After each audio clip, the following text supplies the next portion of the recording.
Hello everyone guys, जैसा आपको पता है कि लाइफ में कई बार हम लोगों को पैसे की ज़रूरत होती है और कई बार लोग हमारा क्या साथ नहीं देते हैं। तो ऐसी स्थिति में जो पैसा है वो हमको कैसे मिलेगा, किस तरीके से हम पैसे की जो ज़रूरत है वो पूरी कर सकते हैं।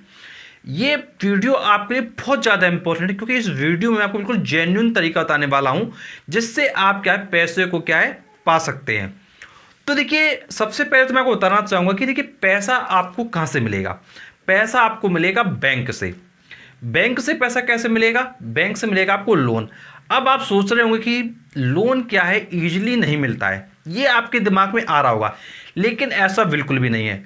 लोन आपको ईजिली बहुत अच्छे से मिल सकता है यदि आपका जो रिकॉर्ड है, फाइनेंशियल रिकॉर्ड, वो क्या है काफ़ी अच्छा होगा। अब देखिए, अगर आप अपने आप को फाइनेंशियली सही तरीके से मेंटेन करेंगे तो फिर आपको जो लोन होगा जिस समय चाहेंगे उस समय मिल जाएगा, कोई भी प्रॉब्लम नहीं होगी। अब आप सोच रहे होंगे इसके लिए क्या करना होगा। तो देखिए, इसके लिए क्या करना है, आपको क्या है अपना ITR फॉर्म जरूर भरना चाहिए, चाहे आप टैक्स लिमिट में आएँ या फिर ना आएँ। काफ़ी लोग कहते हैं कि सर मैं टैक्स लिमिट में नहीं आता हूँ, टैक्स के दायरे में नहीं आता हूँ, तो क्या मैं ITR भर सकता हूँ? तो बिल्कुल आप ITR भर सकते हो। चाहे आप रिक्शा चलाते हो, चाहे आप कोई दुकान चलाते हो, चाहे आप कोई नौकरी करते हो, चाहे आप कोई बिजनेस करते हो, आप कुछ भी करते हो, कुछ ना कुछ तो आप जरूर करते होगे।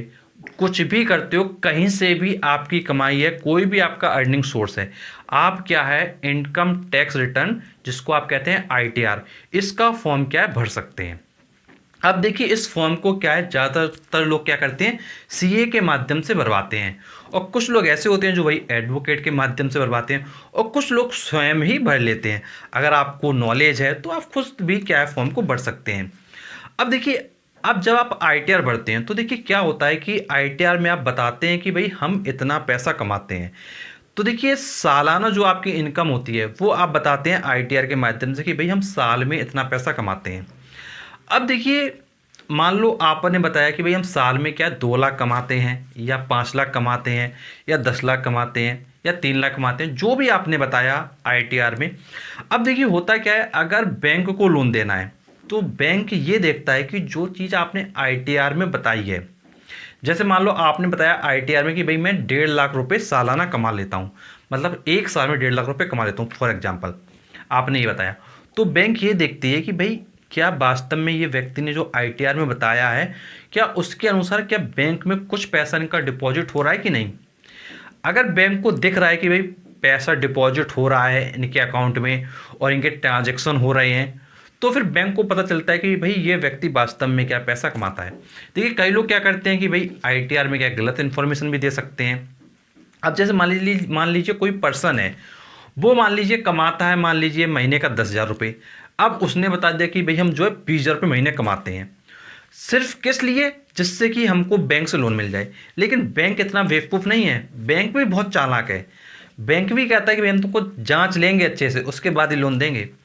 तो बैंक क्या करेगा, आपने भाई जितने रुपए का ITR भरा हुआ था उसके अकॉर्डिंग देखेगा कि वास्तव में क्या आपका कोई फाइनेंशियली ईयर में कोई ट्रांजैक्शन हो रहा है कि नहीं, आप कितना पैसा जमा कर रहे हो, कितना पैसा आप निकाल रहे हो। अब देखो, जो लोग क्या है पैसा डिपॉजिट करके रखते हैं बैंक में, ज़्यादा समय तक पैसा रखते हैं अपना, तो उनको लोन मिलना क्या है काफ़ी ज़्यादा आसान होता है। देखिए, काफ़ी लोग क्या करते हैं बैंक में ID करा देते हैं, काफ़ी लोग FD करा देते हैं, काफ़ी लोग क्या करते हैं गोल्ड बॉन्ड ले लेते हैं। तो ये सब चीज़ें क्या क्या है बैंक से ली जाती हैं। अब सपोज करिए अगर आपका कोई FD चल रहा है बैंक से, या आपका ID चल रहा है, तो देखिए काफ़ी बैंक ऐसे हैं जो क्या कहते हैं 95% तक जो आपका जो भी आपने FD कराई है, जैसे मान लीजिए आपने 1 लाख रुपए की FD कराई है, तो उसका 95% मतलब 95,000 तक आपको क्या है लोन दे देती हैं FD पर। अब देखिए, अगर आप थोड़ा सही तरीके से चल रहे होगे तो देखिए ऑब्वियस सी बात है, अगर आपको कभी पैसे की ज़रूरत आई तो आप क्या करोगे, FD न तोड़वा के उसी FD पे लोन ले लिया और अपनी ज़रूरतें क्या आपने पूरी कर लिया। और जैसे आपके पास कुछ समय बाद पैसा है और आपने क्या FD में वो पैसा फिर से डाल दिया।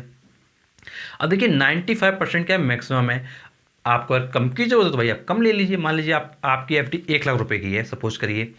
अब आपको ज़रूरत है मान लीजिए सिर्फ 10,000 रुपये, तो आप 10,000 रुपये ले लीजिए। अब आप में से काफ़ी लोग ये सोच रहे होंगे कि सर हमारी एफडी आरडी नहीं है तो क्या लोन नहीं मिलेगा?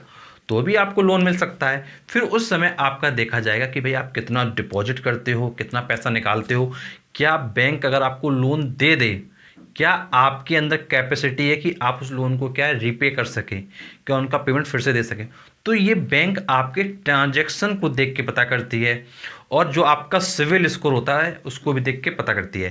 देखिए काफ़ी लोग क्या करते हैं, जैसे मान लीजिए किसी ने क्या है बाइक निकाली फाइनेंस पे, अब फाइनेंस में क्या होती है किस्त बन जाती है।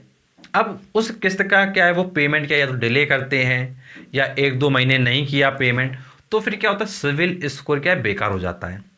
जब सिविल स्कोर बेकार हो जाता है तो फिर बैंक भाई क्या आपको लोन देने में थोड़ा क्या सोचती है कि भाई इस बंदे ने पेमेंट क्या है काफ़ी डिले किया था, इस वजह से क्या है लोन आपको फिर ईजिली क्या है नहीं मिलता है। तो देखिए मेन चीज़ ये है कि अगर आप आईटीआर भरेंगे हर साल का, जो भी आपकी इनकम है, तो आपकी इनकम के अनुसार बैंक क्या है आपको कुछ ना कुछ लोन दे देगी। यदि आपका बैंक में पैसा वगैरह भी चीज़ें क्या जमा हो रही हैं, तो बैंक आपकी कंडीशन को चेक करके आपका क्या फाइनेंशियली सपोर्ट है, क्या आप बैंक में जमा कर रहे हो, क्या आप पैसा रखते हो, तो उसके अकॉर्डिंग बैंक आपको लोन क्या अप्रूव कर सकती है आपकी कैपेसिटी के अकॉर्डिंग। और देखिए यदि आप आईटीआर वगैरह नहीं भरेंगे तो फिर क्या होगा कि आप बैंक को कैसे बताएंगे कि भाई आप कितना कमाते हो। देखिए काफ़ी लोग ऐसे होते हैं कि भाई उनकी क्या है सैलरी नहीं होता है, उनका क्या है जैसे मान लीजिए अब सपोज करिए जैसे टेम्पू वाला है सपोज करिए, या कोई मान लीजिए कार ड्राइवर है।